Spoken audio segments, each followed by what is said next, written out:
Imagine a world where deception is not just a tool of politics but the very foundation upon which power is built. A world where the truth is suffocated beneath layers of carefully orchestrated lies, and where those in control laugh behind closed doors at the very promises they make to the people. This is not a dystopian fantasy. This is not a conspiracy theory. This is real. And what you are about to hear will shake the very core of British politics. For years, the Labour Party has presented itself as the party of integrity, of fairness, of truth. They stand before the public, waving banners of social justice and transparency. But what if I told you that behind the curtain, a different reality lurks? One so cynical, so meticulously deceptive, that it makes a mockery of everything they claim to represent. Enter our detective, a former Scotland Yard officer with a history of exposing the darkest corners of organised crime. But this time, he wasn't tracking down drug lords or mafia bosses. This time, he set his sights on something far more insidious, the Labour Party's inner sanctum. The plan was audacious. He didn't storm in demanding answers. He didn't blow the whistle from the outside. No, he became one of them. Like a skilled chess player, he moved his pieces with precision, crafting an alter ego that would grant him access to the highest levels of Labour's machine. A wealthy donor, an advocate for progressive policies, he played the role to perfection. And why? Because if there's one thing that opens doors in politics, it's money. Labour's security was tight, their vetting processes designed to weed out potential infiltrators. Background checks, personal interrogations, a fortress of red tape meant to keep outsiders at bay. But against a man with the experience and patience of our detective, they never stood a chance. Each constituency meeting became a carefully choreographed performance. Each handshake, a calculated move. And as he gained trust, he gained access to the very heart of Labour's most guarded secrets. But he wasn't just there to listen. He came prepared. A specially designed watch, recording every whispered confession. A pen that documented every damning remark. Even a coffee mug, yes, a coffee mug, transformed into a state-of-the-art surveillance device. Every piece of technology at his disposal was a silent witness to the shocking truth unfolding behind Labour's polished public image. And what did he find? Lies. Manipulation. A betrayal so profound it borders on criminal. The Labour Party wasn't just spinning narratives, they were constructing an alternate reality, a carefully managed illusion designed to keep the British public in the dark. In public, they spoke of fairness. Behind closed doors, they discussed how to frame financial burdens in ways that wouldn't alarm voters. They spoke of serving the people, but in their secret meetings, they laughed at the very notion of accountability. 200 hours of recordings. 200 hours of ministers, advisors, and strategists revealing their true colors. This wasn't a few rogue comments, an offhand remark taken out of context. No, this was systemic. This was calculated. And this was damning. Labour thought they were untouchable. They thought their carefully crafted image would shield them from scrutiny. They thought their secrets would remain hidden forever. They were wrong. Because now, for the first time, the British people will hear exactly what their so-called leaders have been saying when they thought no one was listening. And the question remains, when faced with undeniable evidence of deceit, will the public turn a blind eye? Or will this be the moment where the people finally rise up and demand the truth? The hypocrisy is staggering. For years, Labour has paraded itself as the party of the working class, the defenders of the people, the voice of those struggling to make ends meet. But behind the scenes, in private meetings shielded from public scrutiny, they were engineering a financial ambush designed to bleed the very citizens they claim to protect. This isn't speculation. This isn't political spin. This is documented, cold, indisputable fact, recorded, transcribed, and ready to shatter the illusion Labour has so carefully constructed.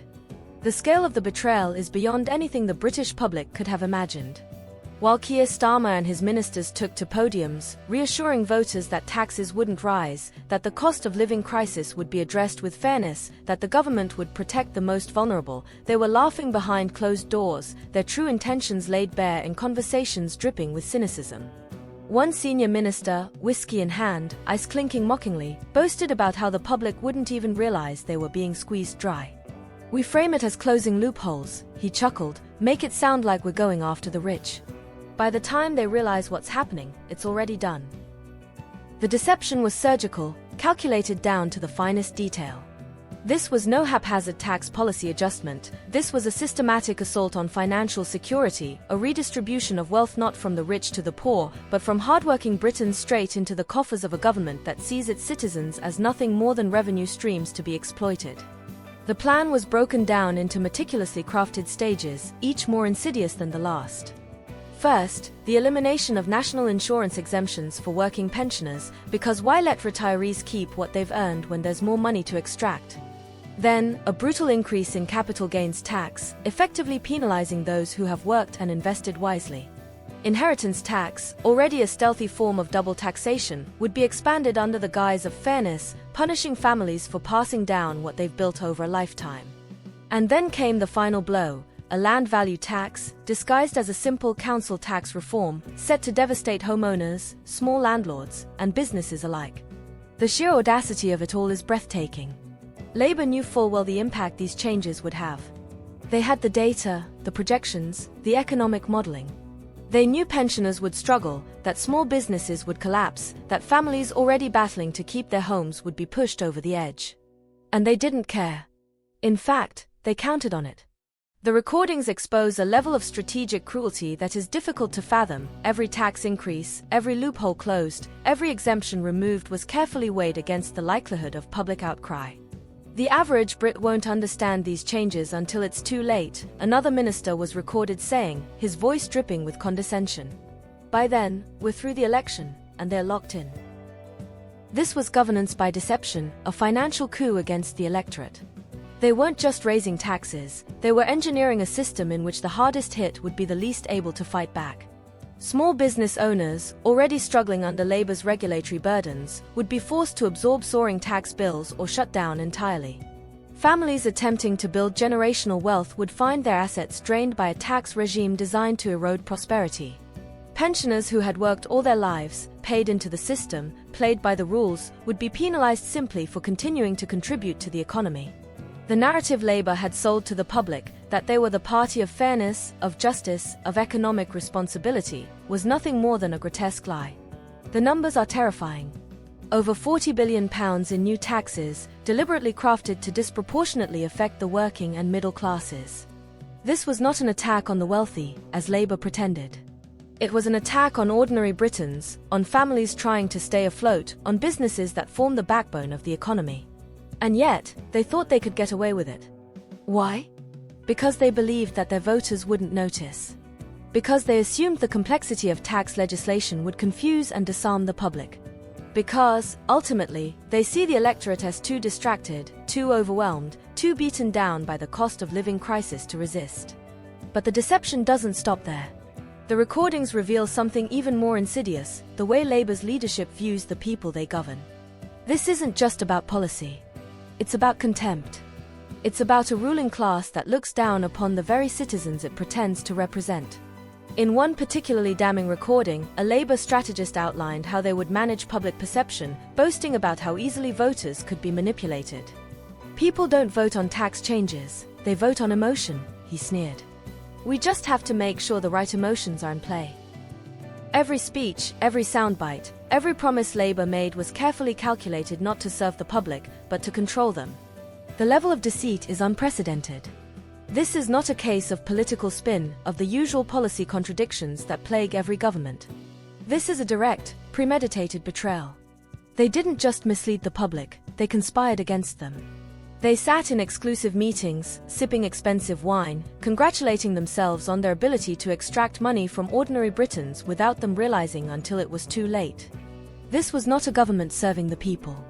This was a government plundering them. And now, for the first time, the British public can hear the truth for themselves. No more polished press conferences, no more scripted soundbites. Just the raw, unfiltered voices of those in power, caught in the act of engineering an economic disaster. The question is, will the people let them get away with it? Will voters continue to trust a party that sees them as nothing more than financial assets to be exploited? Or will this be the moment where Britain finally wakes up and demands accountability? One thing is certain, the facade Labour has so carefully built is crumbling. And no amount of spin will save them from the weight of their own words. The scale of the betrayal is staggering. The National Health Service, the very backbone of British society, the institution generations have relied upon in times of crisis, is not just under threat, it is being systematically dismantled by the very people who vowed to protect it. And they know exactly what they are doing. This is not about mismanagement. This is not about budget constraints. This is a premeditated, calculated effort to gut the NHS from the inside, hidden beneath layers of bureaucratic doublespeak and false reassurances. For years, Labour has paraded itself as the champion of public healthcare, standing at podiums, promising investment, pledging unwavering support for the NHS. Yet behind closed doors, the recordings tell a different story. A story of cynicism, of deception, of sheer contempt for the very institution they claim to defend. Wes Streeting, the health secretary, was caught admitting to a restructuring plan that contradicts everything he has told the public. The details are chilling. Over 9,000 jobs to be cut, dismissed under the guise of efficiency. The narrative Labour has prepared is clear: sell job losses as the elimination of wasteful bureaucracy, and the public won't just accept it, they'll applaud it. And if they don't? Labour's own officials are on tape laughing at how easily the British public can be manipulated with the right phrasing, the right spin, the right distraction. But this is not just about jobs. This is about the very foundation of healthcare in the UK. Labour's inner circle has devised a strategy so ruthless, so intricately planned, that its true effects will not be fully realised until it is far too late. The recordings lay it all out in devastating clarity. They are not saving the NHS. They are carving it up, piece by piece, preparing it for a future where private interests reign supreme, where the safety net of universal healthcare is slowly, methodically stripped away. The key elements of their plan are as insidious as they are destructive. First, the gradual privatization of key services, hidden under the language of modernization and reform. We've seen it before: private contracts taking over diagnostics, outsourcing creeping into primary care. But this time, the scale is unprecedented. Labour ministers, in their private meetings, detail how they can transition core NHS functions into the hands of private firms without alarming the public. We frame it as innovation, one senior official said in a recorded conversation. People won't realise what's happening until it's the norm. Then comes the slashing of service coverage. Fewer treatments available. Reduced access to life-saving drugs. A quiet, creeping restriction of what the NHS will actually provide, forcing more people to seek private alternatives. This is not speculation. It is strategy. The recordings reveal discussions about limiting NHS coverage on low-priority treatments, an insidious term used to justify the withdrawal of care that thousands of patients depend on. The logic behind it is ruthless. If enough people are forced to go private for certain treatments, private healthcare becomes the expectation rather than the exception. But the most chilling revelation of all? Labour isn't just planning these changes, they are actively working to suppress any public resistance before it even begins. The recordings expose a shocking level of deceit in how they intend to manage the public narrative. They are well aware that any overt attack on the NHS would be met with outrage. Their solution? Confuse the public. Use terminology so vague, so technical, that the average citizen won't grasp the true impact until it's too late. We'll call it restructuring, efficiency, targeted investment, one minister explained. If we play it right, people won't even know we're cutting services, they'll think we're improving them. This is not governance. This is a betrayal. The NHS is not a company to be streamlined. It is not a market to be manipulated. It is a lifeline, an institution built on the principle that healthcare is a right, not a privilege. And yet, behind closed doors, Labour treats it like a burden, something to be moulded, reshaped, rebranded to fit their political ambitions. And what is the cost of this deception? It is not just statistics on a spreadsheet. It is human lives. It is elderly patients, left without the care they need because efficiency meant fewer hospital staff. It is families, unable to access treatment because cost-cutting eliminated a crucial service. It is a healthcare system stretched to breaking point, not by accident, but by design. The recordings paint a grim picture, not just of policy failure, but of deliberate, systematic deception. Ministers joke about how easily they can manipulate the public, how simple it is to spin catastrophic changes as positive reforms. They know the NHS is revered. They know the British people would never allow its destruction if they saw it happening in real time. So they have chosen the slow kill, the invisible dismantling, making small cuts here and there, eroding confidence bit by bit, until one day the NHS as we know it is gone, and the public doesn't even realize it happened. This is the truth Labour never wanted you to hear. This is the reality they hoped to keep hidden behind the comforting facade of press releases and policy speeches. But the evidence is undeniable. The recordings expose it all, their strategy, their contempt, their calculated efforts to disguise the erosion of public healthcare as mere reform. The question is, will Britain stand by and let it happen? Will voters continue to trust a party that speaks of protecting the NHS while secretly planning its downfall? Or will this be the moment where the public finally sees through the lies, the manipulation, the empty promises? Because make no mistake, if this plan goes ahead, if these policies are allowed to take root, the NHS will not survive.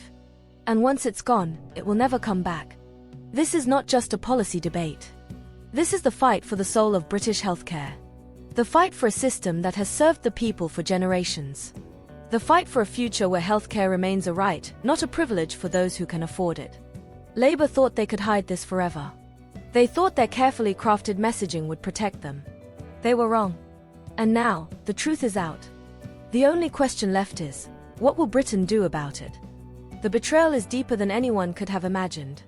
For years, the Labour Party has positioned itself as the party of fairness, inclusion, and moral superiority. They have preached compassion, denounced opponents as heartless, and promised to be the guardians of justice. But behind closed doors, when the cameras were off and the voters weren't listening, they were orchestrating one of the most cynical political deceptions in modern British history. The issue at hand? Immigration. A topic so politically charged, so divisive, that the mere discussion of it in public could make or break elections. And that is precisely why Labour chose to manipulate it rather than address it. The recordings are damning. Labour's top strategists didn't just mishandle immigration, they turned it into a calculated tool for electoral dominance.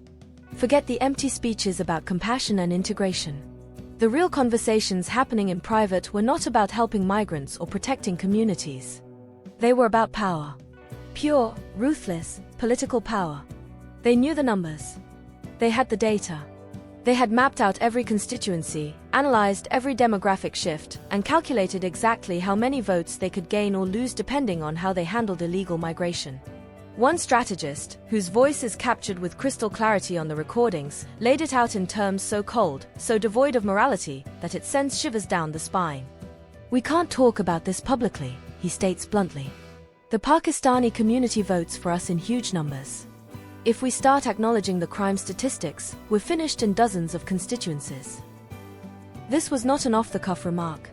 This was a senior Labour operative, openly admitting that public safety was secondary to Labour's electoral ambitions. Think about what that means. They knew there was a problem. They knew that in certain areas, crime patterns were emerging that could no longer be ignored.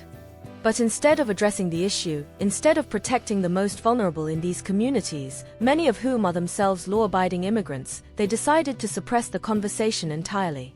Not because they didn't have the evidence. Not because they were uncertain about the data. But because speaking the truth would cost them votes. And it gets worse.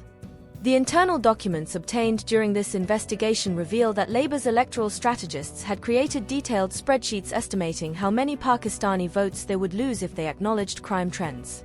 Constituency by constituency, street by street, they had mapped it out. They weren't debating whether crimes were happening, they were debating whether it was politically profitable to talk about them. This was not ignorance. This was not mismanagement. This was deliberate, calculated deception. And what was the cost? Real human suffering. While Labour's officials worried about their polling numbers, while they sat in strategy meetings discussing how to avoid losing votes, vulnerable people in these communities were left without protection. Victims were silenced. Whistleblowers were ignored. Anyone who dared raise the alarm was accused of racism, branded as intolerant, dismissed as irrelevant.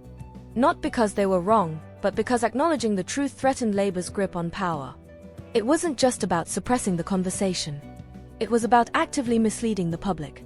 The recordings expose a political machine that saw immigration not as a humanitarian issue to be solved, but as a crisis to be managed for political advantage.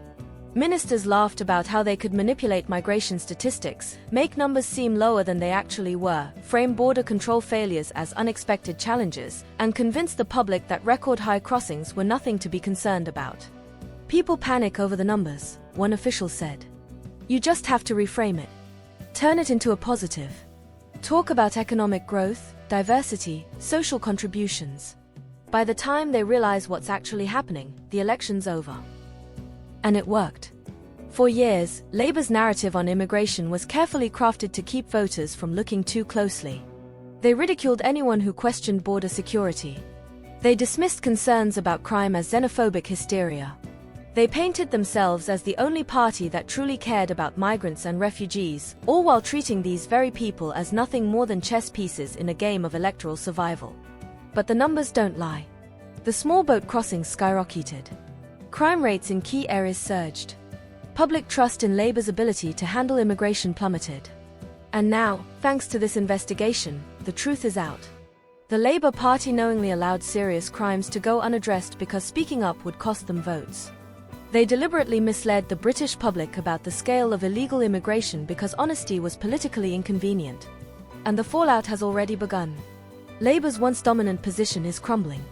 Since July 2024, the party has suffered devastating losses in local elections. 35 council seats gone. Their aggregate vote share plummeting. Reform UK, once dismissed as a fringe movement, is now surging in the polls, capitalising on the public's growing anger. Nigel Farage, once written off by the political establishment, is now positioning himself as the leader of the only party willing to tell the truth. And Keir Starmer? The man who promised stability, who promised competence, who assured voters that Labour was no longer the party of reckless ideology, his credibility is in free fall. Every day, more Labour voters are waking up to the truth. They are seeing, perhaps for the first time, that the party they trusted has been lying to them for years. That the politicians who claimed to champion the working class were, in fact, treating them as expendable. That their government was not governing in their interest, but in its own. The backlash is coming, and it will be unlike anything Labour has faced before. This is not just another scandal. This is not just another round of political controversy that will fade with time. This is something deeper, something more fundamental.